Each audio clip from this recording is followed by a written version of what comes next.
Mereka menolak datang. Mereka lebih suka berhubungan dengan kebijakan kotor, bahkan dengan uang yang terlebih kotor dan dengan sensualitas yang paling kotor, daripada datang ke perkawinanku.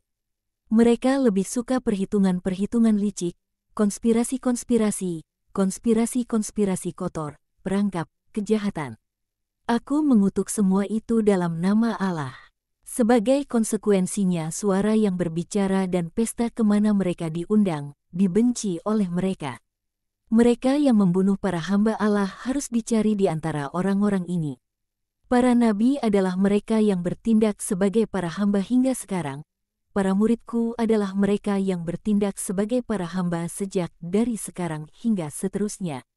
Mereka yang mendustai Allah dengan berkata, "Ya, kami akan datang," sementara dalam hati mereka berpikir, sama sekali tidak akan diseleksi dari antara orang-orang ini.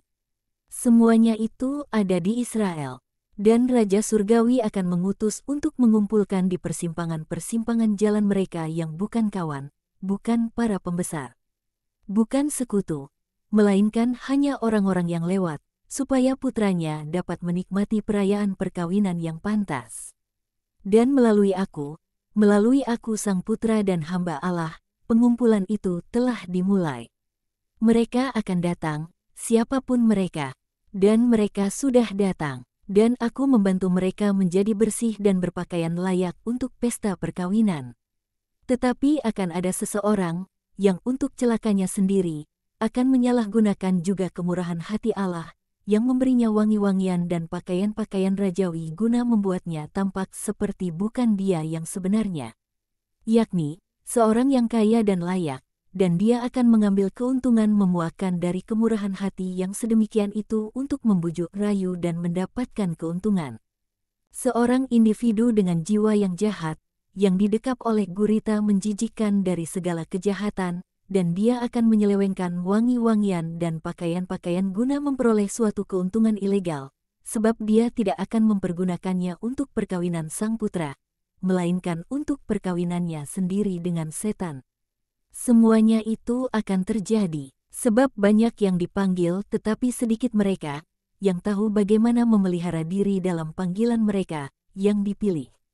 Tetapi akan terjadi juga bahwa hiena-hiena itu, yang lebih suka makanan busuk daripada makanan yang menghidupkan, akan dihukum dengan dicampakkan keluar dari aula perjamuan ke dalam kegelapan dan lumpur dari kolam abadi, di mana setan menyeringai ngeri atas setiap kemenangan atas suatu jiwa dan di mana ada suara abadi tangis keputus asaan dari orang-orang gila yang mengikuti kejahatan dan bukannya mengikuti kemurahan yang telah memanggil mereka. Bangkitlah dan marilah kita pergi dan beristirahat. Aku memberkatimu, penduduk Betania. Aku memberkatimu semua dan aku memberimu damaiku. Dan aku secara istimewa memberkatimu, Lazarus, sahabatku, dan kau, Marta.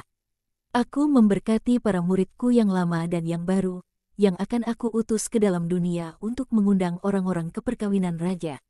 Berlututlah, supaya aku dapat memberkatimu semua.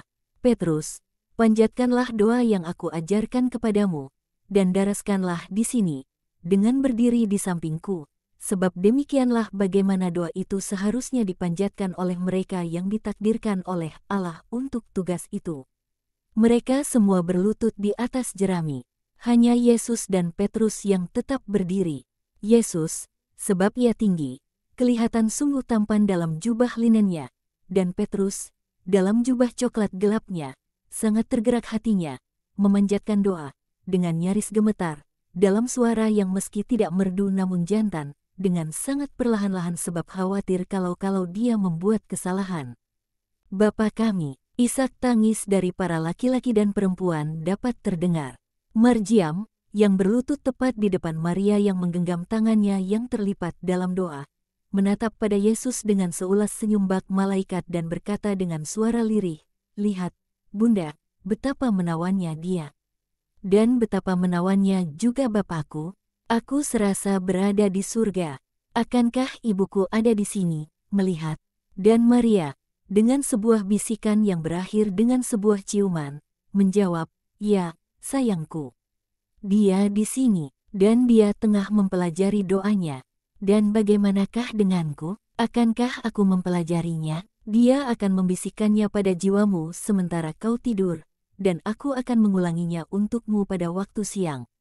Si bocah menyandarkan kepala kecilnya yang berambut gelap dan mengistirahatkannya pada dada Maria. Dan tinggal demikian sementara Yesus memberkati dengan berkat khidmat Musa. Kemudian mereka semua bangkit dan pulang ke rumah mereka. Hanya Lazarus yang mengikuti Yesus, memasuki rumah Simon bersamanya. Untuk tinggal sedikit lebih lama bersama. Semua yang lainnya masuk juga. Iskariot menempatkan dirinya di sebuah pojok agak gelap dan kelihatan malu. Dia tidak berani pergi mendekati Yesus bersama yang lain-lainnya. Lazarus memberi selamat kepada Yesus. Dia berkata, "Oh, aku sedih melihat engkau pergi. Tetapi aku lebih berbahagia dari andai aku melihat engkau pergi kemarin lusa." Kenapa, Lazarus? Sebab waktu itu engkau kelihatan begitu letih dan sedih. Engkau tidak berbicara, dan engkau nyaris tidak tersenyum. Kemarin dan hari ini engkau telah sekali lagi menjadi guruku yang kudus dan lemah lembut. Dan itu membuatku sangat bahagia. Aku demikian juga bahkan meski aku diam. Ya, tetapi engkau adalah damai tenang dan sabda. Itulah apa yang kami inginkan darimu. Kami mereguk kekuatan kami dari sumber-sumber itu. Dan sekarang sumber-sumber itu tampaknya kering. Dahaga kami menyakitkan.